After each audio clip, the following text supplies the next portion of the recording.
Hey everyone, welcome back to Real Talk with Julio and Scott. Super stoked for our guest today, one of my longest friends and just extraordinaire, Torin Joseph. Man, thanks so much for being here, dude. I know you're all over, but glad I got to catch you in Colorado, Scott and I. And so, and just thanks for being here. Yeah, man. Love it. Love Appreciate being your here. Yeah. Got a few questions for you. Just want to know like what you've been up to, what you're doing now, and just how you do it. Because I love following you.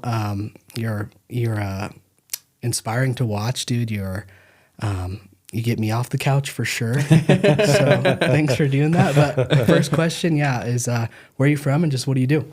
From Denver, Colorado, Northeast Denver. Nice. We actually went to high school together, a couple years older than me. So we're representing the Northeast area of Denver. I grew up there, spent some time in San Diego. My dad and my family live out there. And when I was in college going to San Diego State, I was like, you know what, I really want to become an actor. So I kind of Googled like how to become an actor. And that was kind of how it started. And at first I kind of thought, okay, after I finish college, I'll move to LA and then start this whole thing. But since I was in San Diego, it was so close that I was like, you know what, why don't I just start now? Because you can only start when you start. So instead of putting it off, I was, let me get the ball rolling. Let me start getting some credits, meeting people in the industry. So while I was in college, started doing that. And then after I graduated, moved to Los Angeles and just started doing it full time. And I've been doing acting for about 6 years now. Yeah. Dang, it's been that long. It has been a little bit. Worked some side jobs here and there, gone to school, went to an acting academy for a little bit. But for about the last 2 years, I've been doing it full time and just going all over, whether it's, here in Colorado, whether it's Los Angeles, whether it's San Diego, kind of I go where the jobs take me. Yeah, that's so cool. I think one theme I've learned over the last few years is like if you want to get good at something, you just got to like submerge yourself in it. And I love that you did that too, right? You did that with acting. And it's exactly what you have to do because I started doing like the theater stuff in high school and caught the acting bug is what everybody says. But I realized quickly that theater wasn't my calling first. Just personally, I have a lot of respect for theater and I love actually watching it a lot of times more than actual movies because it's live performance and you get to be a little more personable with those people. It's organic, yeah. Yeah, but then when I got in front of a camera for the first time, like on a set, I was like, this is for me. Like just that type of creation and that type of artistry was so different and something I hadn't been exposed to. I mean, Colorado has a little bit of a film industry, a little bit of stuff here and there, but obviously nothing like Los Angeles or San Diego. So once I got out there and got in front of, a camera and on set, I was like, this is for me. Like, this is my calling for sure. That's sweet. Yeah. Love that, man. What is it about acting? I mean, you said it's your calling. How'd you know, first of all? And then what about it is like, okay, this is what I want to do for the rest of my life or something like that? When I was in high school, I think I was just a little bit of the vanity of it. Like, oh, wow, I'm on stage. People are looking at me. This is kind of cool. You know what I mean? And then being a different character and getting to be something else. I'll never forget there was an exercise that our theater teacher in high school did. And it's basically you could go up on stage and do whatever you wanted. You could be angry, you could be sad, you could be whatever. And people had to guess if you were real or not. And there was a friend, I don't know if you remember, Jody Richardson. she was on stage and she was being really nice. And I got up there and I was like, I'm going to mess with her. And I just started being mean, like really mean and really angry. Yeah, you would. And it kind of freaked everybody out. And then afterwards I was like, oh, wait, you guys like believed me? You thought that was real? And they were like, yeah, dude, that was crazy. I'm like, wow. In a good way? Yeah. Okay, there's so much you can do with this. I was like, wow, you can really step out of being yourself for a second and be something else that was super rewarding. And then I spent some time in the military. And while I was in the military for a little bit, kind of lost a little touch with that kind of artistry side because a little more mission oriented and a little bit more different professional landscape. So when I was in the military, I thought about being a liaison on different sets where I would basically go in to a military movie or television show and be like, oh, this is how you wear the uniform. This is how you would respond. This is how you would talk. This is how you'd hold the weapon, anything like that. So while I was there, I'm like, why don't I just be the actor? Then I don't need a liaison. I don't have to do that. Yeah. So got out of the military, Googled how to become an actor. Yeah.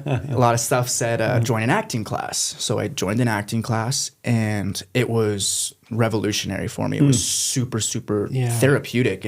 Filled the holes. Yeah, it was beautiful. It really was, where I was like, oh, I can feel things, and I can go through these emotions, and it's okay. And it gave me a really just safe space to navigate myself again, which I was really trying to do after the military. And once I kind of worked through a lot of that and realized kind of the boundaries that I had and the boundaries that I wanted to push and what I wanted to discover about myself, I was able to really kind of tie everything together.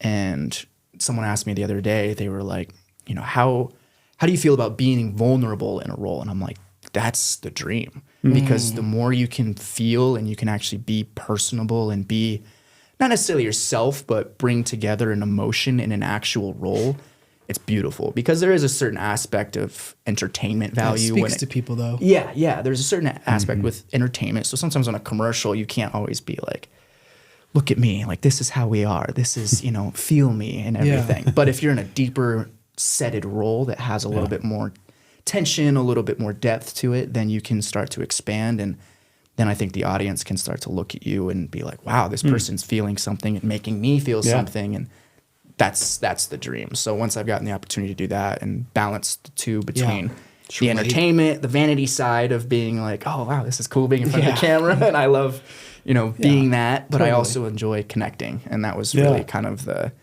thing that I enjoy the most about it. I think that's cool. I think, one of my favorite superheroes is Captain America. And by the way, what branch were you in? I was in the Army. Okay. Well, thanks for your service, man. I appreciate that. Thank you. One of the things about Captain America, I'm like, oh, I can see myself in that guy. Not because he's like super powerful and amazing and handsome and, like that kind of good stuff. More like, I was going to say, what are you talking about? but more like, man, he's like, he just got really cool morals and he's fighting for what's right. So I think like me being a watcher of movies and TV, like I like the actors that I can relate to. Yeah. So hearing you talk about that, I'm like, oh, that makes a lot of sense. Because whether it's a superhero movie or whether it's a drama movie or whether it's just a casual, kind of even funny movie that you're like, oh, that's me and my friends. Like, me and my friends have that joke. That's so cool. It's the best. So just relating to the audience and curating that behind the camera, because that's why I have a lot of respect for theater people, because they're on stage doing it and they don't really get the chance to say, that's huge. Cut, retry, So I enjoy getting the retries. That's awesome. So what excites you right now? You mentioned acting, about life though. Maybe outside of acting. Friends and traveling. I have lots of friends obviously here in Colorado that I get to see every once in a while, but every time I see them, it's always like just back to kind of how we are. And that's something that I've really kind of cherished the older I've gotten. Recently ran into some friends in Los Angeles that they're actors too, and they have a lot going on and on sets here or traveling here or doing this. So you don't always get the chance to just hang out like you did in high school or when you were a kid. So friends, I think lately have been really kind of my backbone, because I've been able to lean on them in different points in my life and just be like, wow, like we're still the same. Our relationship hasn't changed despite it being distant or despite us not seeing each other for a little bit. We've been able to maintain this relationship, and I love seeing my friends' progress. That's something that's a massive motivator for me. That's cool. So Love seeing that. Julio do what he does, whether that's on stage, whether it's with this, whether it's with real estate, my fellow actors, I've got friends still in the military or even police officers, just seeing them and seeing their progress is like, wow, okay, we're all growing up and we're still together. And that's awesome. It's amazing. Yeah. It's Rooting really, for your really folks. cool. Yeah, exactly. Yeah. It does mean a lot for sure. And like I said already, love what you're doing. And I'm so grateful too that like you get a little bit more time here in Colorado. Most of our guests are living here and you're based out of Colorado. So one of our questions is, what made you choose Colorado and why do you stay? But I guess to flip that, because what you're doing is all over, which is also a dream, and that's so cool that you get to do that. Yeah, it really is. I guess to flip that question, do you think you'll ever land anywhere or anywhere you want to land eventually? And does it just depend? That's a great question. I think it kind of depends. I love San Diego. Yeah. It's paradise. If you've ever visited, it's hard to leave. You've been to the fish shop? I'm sorry? The fish shop down there? Yeah, kind of over there. Yeah. Great king crab. Place is so good. Yeah. Anyway, sorry. No. Worthy of the interruption. Fish shop shrimp, best thing ever. Yeah, I think it kind of depends. The longer I've lived in California and been there, I think as much as I enjoy it, I kind of want to expand a little bit. My mom lives in Alabama, and I love Alabama. Northeast Alabama is just, I drove through there last summer, and I was like, this place is beautiful. The pines, everything. A lot of trees up there. It's incredible. So definitely, I think settling down is in my future, but I don't know where that would be. Yeah. It could be here in Colorado. It could be in Alabama. It could be in California. But coming back to here and having work here has been such a blessing because my family is here. My brothers are here. My niece is here. My parents are here. So just coming back here and getting to have a little bit more appreciation because growing up here, I think I was always like, let me get out of here. Let me go experience the world. I want to go explore. But now coming back, I'm like, oh, this is why my parents chose this place. I have such a different appreciation for it now, especially because they made that choice having kids. And I'm like, oh,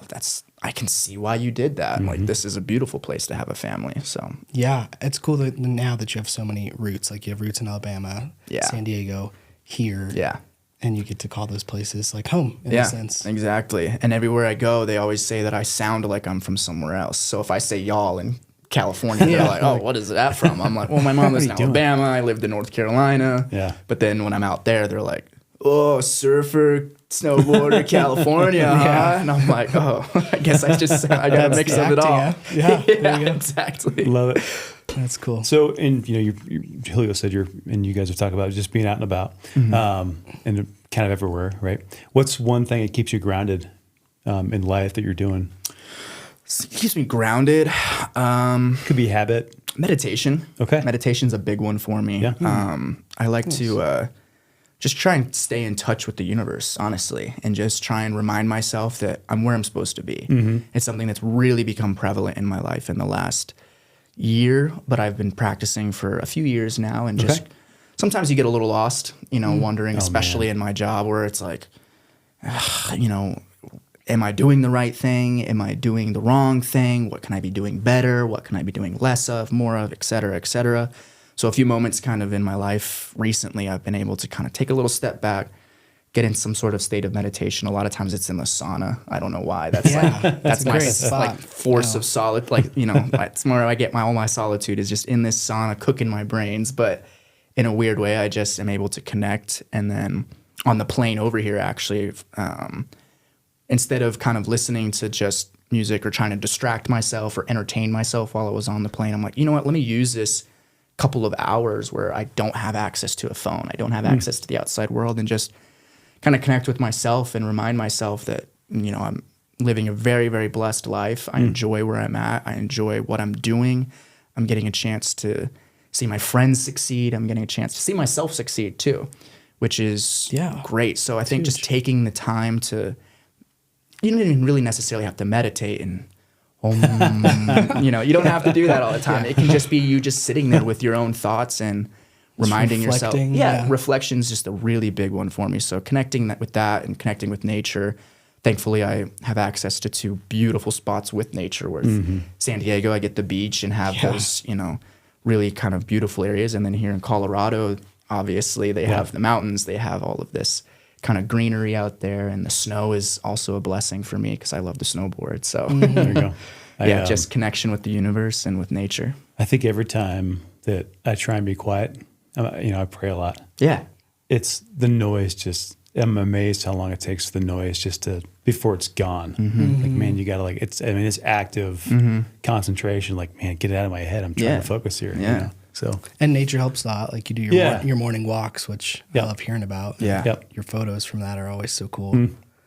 Which helps, right? I mean, you're talking about being in snowboarding, like being in the mountains. It's like those places you can really, and I love hearing you say that too, because with how fast-paced life is now for all of us, you have to find those moments of solitude to make sure that you're okay for like the next moment, the next few moments. So I'm glad you're doing that, and I love hearing that. Yeah, that's something that I try and do every time I go snowboarding. Is a lot of times there's, near the lodge, or there's a lot of people on the lift, or there's a lot of people on the mountain even, is trying just to find a little little escape, like in the trees or something like that. And if you really stop and sit for a minute, you'll just kind of look around and be like, you know, God's incredible. This is such an incredible creation. It's amazing how connected I feel with this and with the universe and with, you know, Creator, and all of this is just, it's just a blessing. And so when you really, like you just said, get a chance to block out the noise, it takes a second, but once you get the chance to, it's like,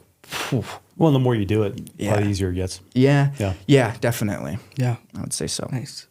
Well, coming up towards the end of Q1 here in 2026, what are you excited for this year? What do you got going on?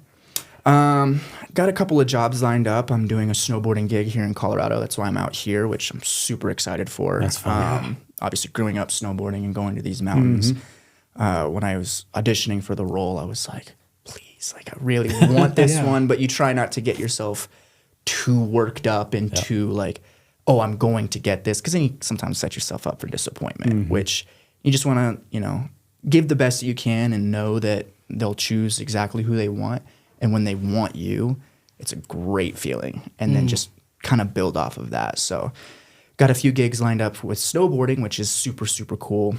Just started working with a new agency back in January. Nice. And they've been awesome. They've been getting me a lot of auditions, a lot more in-person callbacks and in-person interaction has been great, because after COVID, it's been a lot of, okay, here's the sides, here's the script, you know, send us a video of you doing it.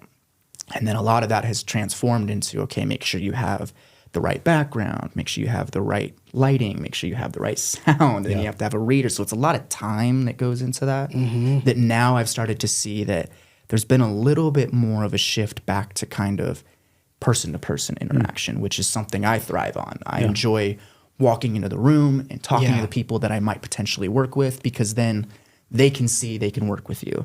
You can see you can work with them. You can find out what they want, and you can find out what you can do better and what exactly you're trying to create, which has been great. So I think just moving forward this year, I'm really looking forward to more person-to-person contact. Yeah, nothing will ever beat that.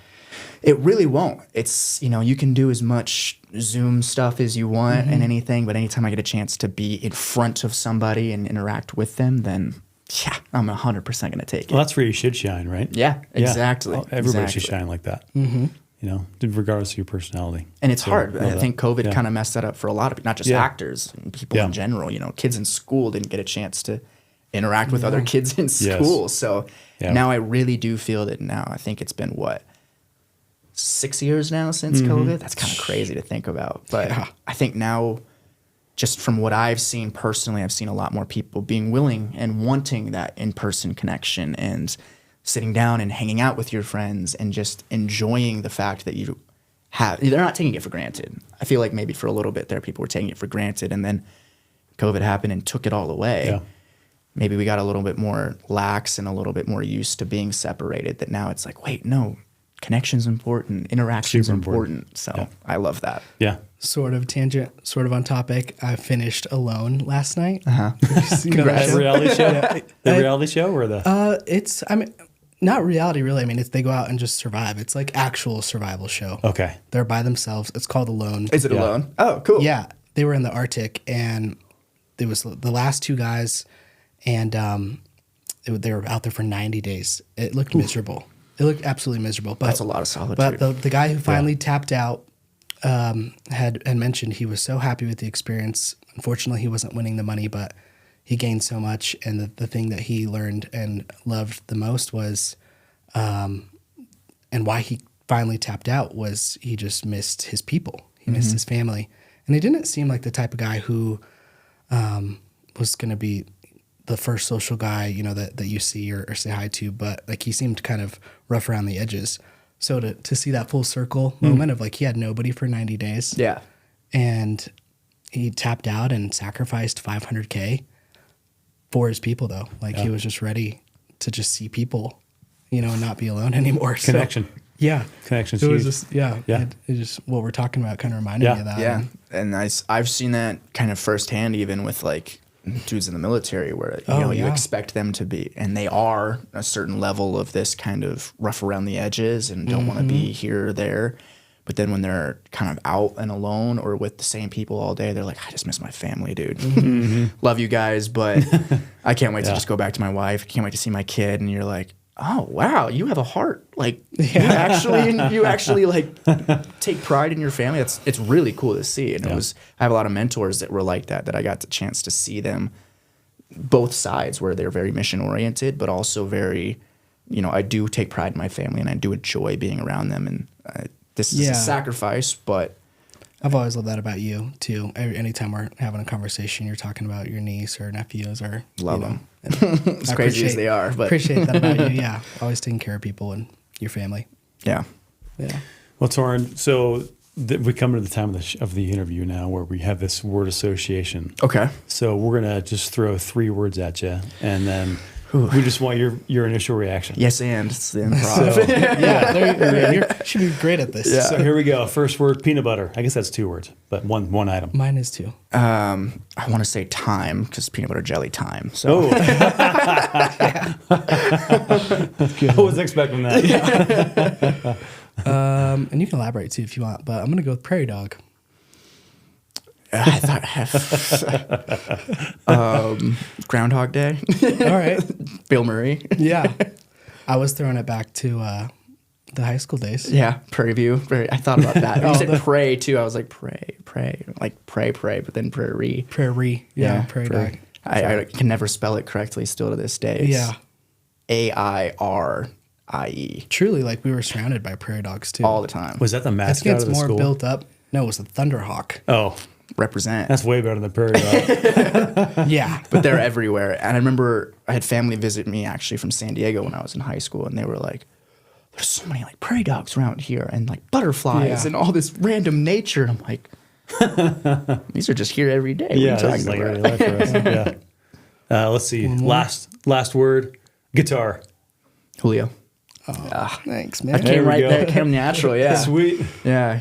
I started playing guitar in the Army, and Julio was one of the first people I met that actually played guitar and was like good at it. So started learning, and then he's obviously been an inspiration of mine to continue learning. And even if you're not doing sold out gigs, like just having a musical instrument that you can play makes me feel connected to people like him that do sold out gigs and do gigs like that. So I'm like, oh wow, we have something in common. There you go. Well, given your craft too, like your main craft, you kind of got to do a lot of different things. So have Yeah. you had gigs where it's been music oriented? I just auditioned for something recently where he's a rock star, and I was like, please, like I'm hoping to get that one. But again, like we said earlier, hoping but not, counting on it, because I was like, oh, that'd be cool to just showcase that ability. Like, even if it's just pretending, it'd be super, super cool to just pretend. Yeah. No, I love that, man. Well, thanks so much, man, for course. joining us. Yeah. It means a Good lot to meet you guys, just to have your time and to hear a little bit more insight. Like there were some things I had never heard before. And so just so proud of you. And like, where can we find you? Instagram is where I primarily will be contactable. Just Torin_Joseph, as easy as possible. It'll be there on the video. That's as easy as easiest way to get a hold of me and easiest way to see kind of what I'm up to. I try and post as much as I can, whether that's travels, whether that's on set, whether that's my dog. Yeah, here we go. You're hilarious. You're one of my favorite follows for sure. I do tell people, like, kind of give them a little bit of a warning. Like, I do post a lot. So if I've been kind of in that space for about a year now where it's like, you know what, just share it, because some people might get something out of it. Handful of viral videos. So cool to see. A couple here and there. Yeah, dude. That's awesome, man. No, well, appreciate you. Love you, man. And thanks for being here. Good luck this year. Yeah. For sure. Thank you. Obviously, if you need anything, we're here. So. Yeah. Love you too, man. Thank you so much. Appreciate it. Yeah. Thank you guys so much for joining again. Real Talk with Scott and Julio. If you like it, please subscribe, comment, all the things, and we'll see you next time.